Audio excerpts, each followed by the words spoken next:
हाँ जी students, today we will start our second chapter George Pancham की नाक, जो कि लिखा गया है कमलेश्वर के द्वारा।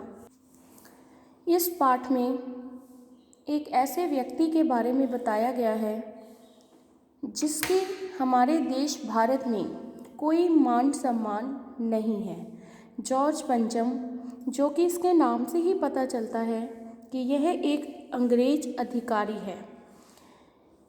तो ये कहानी है उस मूर्ति की नाक की, जो कि दिल्ली में लगी हुई है। इंट्रोडक्शन देख लो इस पाठ की। हमारे समाज में नाक इज्जत का प्रतीक मानी जाती है। नाक ऊंची होना, नाक बड़ी होना, नाक कटना, नाक काटना, इससे रिलेटेड कई मुहावरे भी प्रचलित हैं। इतना ही नहीं, नाक से जुड़े अनेक मुहावरे भी हिंदी में प्रचलित हैं, जिनमें नाक कटना और नाक काटना प्रमुख है। इसी मुहावरे के अर्थ का विस्तार करते हुए इसका व्यंग्यात्मक प्रयोग किया गया है। कमलेश्वर ने जॉर्ज पंचम की नाक कहानी में सारा व्यंग नाक शब्द पर केंद्रित करते हुए लेखक ने अंग्रेजी हुकूमत से आज़ादी मिलने के बाद भी सत्ता से जुड़े विभिन्न प्रकार के लोगों की औपनिवेशिक दौर की मानसिकता और विदेशी आकर्षण पर गहरी चोट की है। हाँ जी, जैसा कि मैंने आपको बताया कि इस पाठ में एक ऐसे अंग्रेज अधिकारी की मूर्ति के बारे में बताया गया है जो कि दिल्ली में लगी है। हमें आज़ादी मिले बहुत साल बीत चुके हैं, लेकिन आज भी हमारे देश की सरकार अंग्रेज़ों के लिए ही काम करती है। अपनी नाक बचाने के लिए ऐसे व्यक्ति जो कि अंग्रेज अधिकारी है, उसकी मूर्ति की नाक लगाने के लिए हर संभव प्रयत्न करती है, ताकि हमारे देश भारत की सरकार की नाक बची रहे।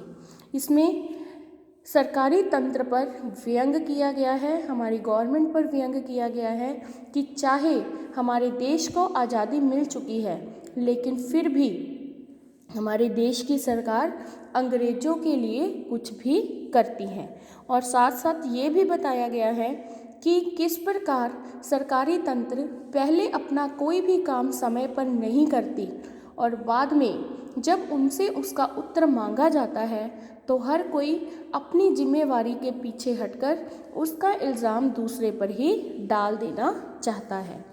अपने कथ्य में सफल, कथ्य मतलब अपनी कहानी में सफल, यह कहानी पत्रकारिता की सार्थकता को तो रेखांकित करती ही है, साथ ही व्यावसायिक पत्रकारिता के विरुद्ध भी खड़ी दिखाई देती है।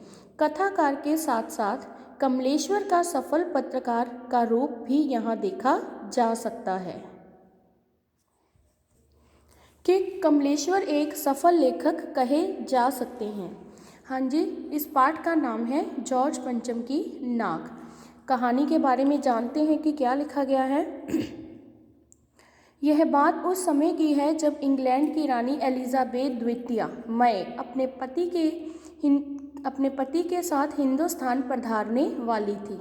अखबारों में उनकी चर्चा हो रही थी। रोज लंदन की अखबारों से खबरें आ रही थी। शाही दौरे के लिए कैसी कैसी तैयारियां हो रही है। रानी एलिजाबेथ का दर्जी परेशान था कि हिंदुस्तान, पाकिस्तान और नेपाल के दौरे पर रानी कब क्या पहनेगी।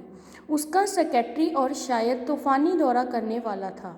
आखिर कोई मजाक तो नहीं था। ज़माना चूंकि नया था, फौज फराटे के साथ निकलने के दिन बीत चुके थे, इसीलिए फोटोग्राफरों की फौज तैयार हो रही थी।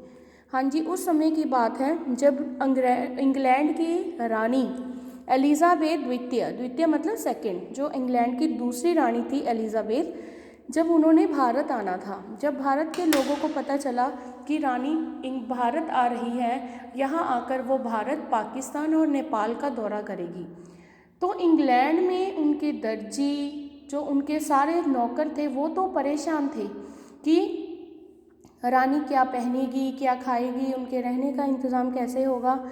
लेकिन उस बात की चिंता हमारी देश की सरकार को भी थी। क्यों?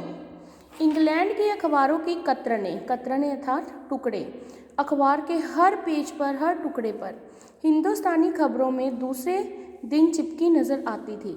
रानी ने एक ऐसा हल्के नीले रंग का सूट बनवाया है जिसका रेशमी कपड़ा हिंदुस्तान से मंगवाया है। ऐसी रोज खबरें छपती थी कि वो क्या पहनने वाली है। जैसे एक खबर छपी कि नीले रंग का सूट बनवाया है जिसका रेशमी कपड़ा हिंदुस्तान से मंगवाया गया है। करीब 400 पाउंड खर्चा उस सूट पर आया है।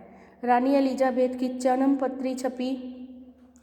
रानी एलिजाबेथ की हर बात छपने लगी कि वो कब क्या करेगी, क्या नहीं करेगी, क्या खाएगी, ये सब अखबारों में छपने लगा।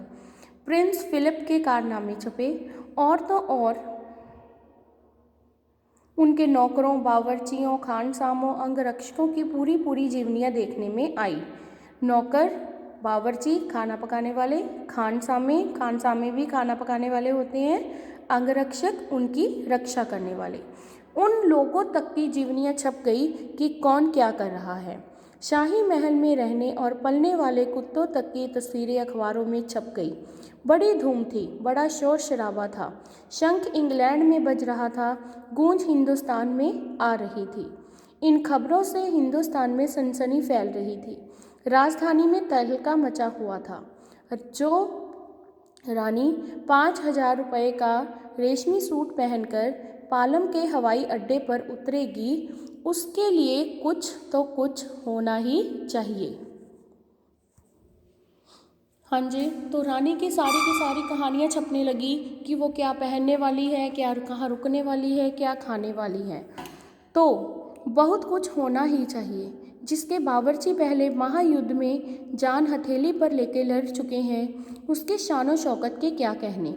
और वही रानी दिल्ली आ रही है। नई दिल्ली ने अपनी तरफ देखा और बेखास्ता मुंह से निकल गया। बेखास्ता मतलब अचानक, स्वाभाविक रूप से, नेचुरली स्वाभाविक निकल गया। वह आए हमारे घर, खुदा की रहमत, कभी हम उनको, कभी अपने घर को देखते हैं। देखते देखते दिल्ली का काया पलट होने लगा। और करिश्मा तो यह था कि किसी ने किसी से नहीं कहा, किसी ने किसी को नहीं देखा, पर सड़कें जवान हो गई, बुढ़ापे की धूल साफ हो गई, इमारतों ने नाज़नीनों की तरह श्रृंगार किया। लेकिन एक बड़ी मुश्किल पेश थी, वह थी जॉर्ज पंचम की नाक। नई दिल्ली में सब कुछ था, सब कुछ होता जा रहा था, सब कुछ हो जाने की उम्मीद थी, पर जॉर्ज पंचम की नाक बड़ी मुसीबत थी। नई दिल्ली में सब था, सिर्फ नाक नहीं थी। हाँ जी, इस प्रकार जब हमारे देश की सरकार को पता चला कि इंग्लैंड की रानी एलिजाबेथ द्वितीय भारत आ रही है, तो उन्होंने अपनी तरफ देखा और अपनी दिल्ली की तरफ देखा। किस प्रकार सड़कों पर गंदगी थी, सब जैसा हमारा देश है वैसा था। लेकिन जब उन्हें पता चला कि इंग्लैंड की रानी एलिजाबेथ द्वितीय आ रही है, तो उन्होंने अपनी काया सुधारनी शुरू कर दी। काया पलट हो गई। दिल्ली की काया पलटना, दिल्ली का रूप सुधर जाना। क्या क्या किया गया? सड़कें जवान हो गई, अर्थात सड़कों की जो सारी गंदगी थी उसे साफ कर दिया गया। बुढ़ापे की धूल साफ हो गई। जो कूड़ों के ढेर लगे थे, कहीं बारिश के गड्ढे पड़े थे, तो वो सब भी भरवाकर उन्हें साफ कर दिया गया। बिल्कुल प्लेन सड़कें बना दी गई। इमारतों ने नाज़नीनों की तरह श्रृंगार किया। इमारतें, पूरी दिल्ली की इमारतें थी जो, उन पर भी पेंट करवाया गया, रंग रोगन करवाया गया ताकि वो नई लगे। हाँ, लेकिन अब दिल्ली में एक मुश्किल थी कि दिल्ली में सब था, सब हो रहा था, लेकिन जॉर्ज पंचम की नाक नहीं थी। जॉर्ज पंचम की नाक, यह क्या है? आइए अब आगे पढ़ते हैं। इस नाक की एक लंबी दास्तां है। इस नाक के लिए बड़े तहलके मचे थे। किसी वक्त आंदोलन हुए थे। एक समय था जब इस मूर्ति की नाक लगवाने के लिए बड़े तहलके हुए थे, शोर शराबे हुए थे, लोगों ने आंदोलन किए थे, राजनीतिक पार्टियों ने प्रस्ताव पास किए थे। उनके प्रस्ताव पास किए गए थे कि मूर्ति की नाक होनी चाहिए या नहीं। चंदा जमा किया गया। कुछ नेताओं ने भाषण भी दिए। गर्मा गर्म बहसें भी हुई। अखबारों के पन्ने रंग गए थे। बहस इस बात पर थी कि जॉर्ज पंचम की नाक रहने दी जाए या हटा दी जाए। जैसा कि हर राजनीतिक आंदोलन में होता है, कुछ पक्ष में थे, कुछ विपक्ष में थे। पक्ष में होना फेवर में होना, विपक्ष में होना अगेंस्ट होना। और ज़्यादातर लोग खामोश थे। कई लोग खामोश अर्थात चुप थे। खामोश रहने वालों की ताकत दोनों तरफ थी। हाँ जी, जब ये मूर्ति लगाई गई थी दिल्ली में, तो उस समय इस बात पर बहस की गई कि मूर्ति की नाक होनी चाहिए या नहीं, क्योंकि कुछ लोगों का विचार था कि हमारे देश में हर व्यक्ति का सम्मान किया जाता है, चाहे वो जैसा भी हो। लेकिन कुछ लोगों का विचार था कि अंग्रेज़ों ने हमारे देश पर बहुत जुल्म किए हैं, बहुत अत्याचार किए हैं, हमारे देश के बच्चों पर, स्त्रियों पर, पुरुषों पर हमें हर चीज़ से लाचार किया है। इसीलिए ऐसे अंग्रेज अधिकारी का हमारे देश में कोई सम्मान नहीं होना चाहिए। इसीलिए मूर्ति की नाक नहीं लगनी चाहिए, क्योंकि अंग्रेज़ों द्वारा जॉर्ज पंचम की मूर्ति तो बना दी गई, लेकिन ऐसे ही अंग्रेज़ों के किसी विरोधी व्यक्ति ने उस मूर्ति की नाक काट दी थी। तो उसके बाद भी इस पर बड़े विचार, बड़ी बहस की गई थी, आंदोलन चले थे कि मूर्ति की नाक लगाई जानी चाहिए या नहीं लगाई जानी चाहिए। जैसा कि हर पॉलिटिक्स पार्टीज़ में होता है, कुछ लोग फेवर में थे, कुछ अगेंस्ट थे, कुछ लोग ऐसे भी थे जो बिल्कुल चुप थे। उनके अनुसार चाहे नाक लग भी जाए तो भी कोई प्रॉब्लम नहीं है, ना लगे तो भी कोई प्रॉब्लम नहीं है। ऐसे लोगों को बोला जाता है बीच के लोग, ठीक है, जिन्हों आप पंजाबी च विचोला भी बोल देते हैं, कि वो अपना दोनों तरफ से फ़ायदा सोचते हैं। उन्हें ऐसे था कि अगर हम लगाने वालों के पक्ष में हो गए और ना लगाने वालों ने हमारा विरोध कर दिया तो भी हमारा नुकसान है, अगर हम ना लगाने वालों के पक्ष में हो गए तो दूसरे हमारा विरोध ना कर दें, इसीलिए वो चुप रहे। यह आंदोलन चल रहा था। जॉर्ज पंचम की नाक के लिए हथियारबंद पहरेदार तैनात कर दिए गए। क्या मजाल कि कोई उनकी नाक तक पहुंच जाए। हिंदुस्तान में जगह जगह ऐसी नाकें खड़ी थी जिन तक लोगों के हाथ पहुंच गए थे, उन्हें शानो शौकत के साथ उतारकर अजायब घरों में पहुंचा दिया गया। जिन तक लोगों के हाथ पहुंच गए अर्थात जो हमारे देश के शहीद व्यक्ति हैं, जिन्होंने अपनी जानें कुर्बान की हैं, उन सब की नाक अर्थात मूर्तियों को अजायब घरों में, म्यूज़ियम में सजा दिया गया। कहीं कहीं तो शाही लाटों की नाकों के लिए गौरीला युद्ध होता रहा। लाट मूर्ति। उसी ज़माने में ये हादसा हुआ। इंडिया गेट के सामने वाली जॉर्ज पंचम की लाट अर्थात जॉर्ज पंचम की मूर्ति की नाक एकाएक गायब हो गई। हथियारबंद पहरेदार अपनी जगह तैनात रहे, गश्त लगती रही और लाट की नाक चली गई।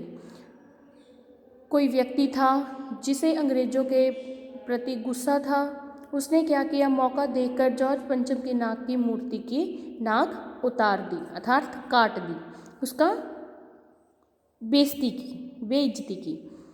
रानी आए और नाक ना हो, एकाएक परेशानी बढ़ी, बड़ी सरगर्मी शुरू हुई। देश के खैर खवाहों की मीटिंग बुलाई गई। खैर खवाह भलाई चाहने वाले अर्थात हमारी देश की सरकार के उन अधिकारियों की मीटिंग बुलाई गई जो हर फैसला लेते थे। मसला पेश किया गया कि क्या किया जाए। वहाँ सभी सहमत थे कि अगर यह नाक नहीं है तो हमारी भी नाक नहीं रह जाएगी। सभी इस बात से सहमत थे कि अगर मूर्ति की नाक नहीं होगी तो हमारी कोई इज्जत नहीं रहेगी। रानी एलिज़ाबेथ क्या सोचेगी, अंग्रेज़ों की रानी को बुलाया है और अंग्रेज़ों के किसी अधिकारी की मूर्ति तो है बट उसकी नाक नहीं है, अर्थात उसकी कोई इज्जत नहीं है। तो सरकार अपनी नाक बचाने के लिए यह तय किया गया कि उस मूर्ति की नाक लगाई जाएगी। फैसला हो गया। अब मूर्ति की नाक लगाने के लिए क्या क्या किया गया।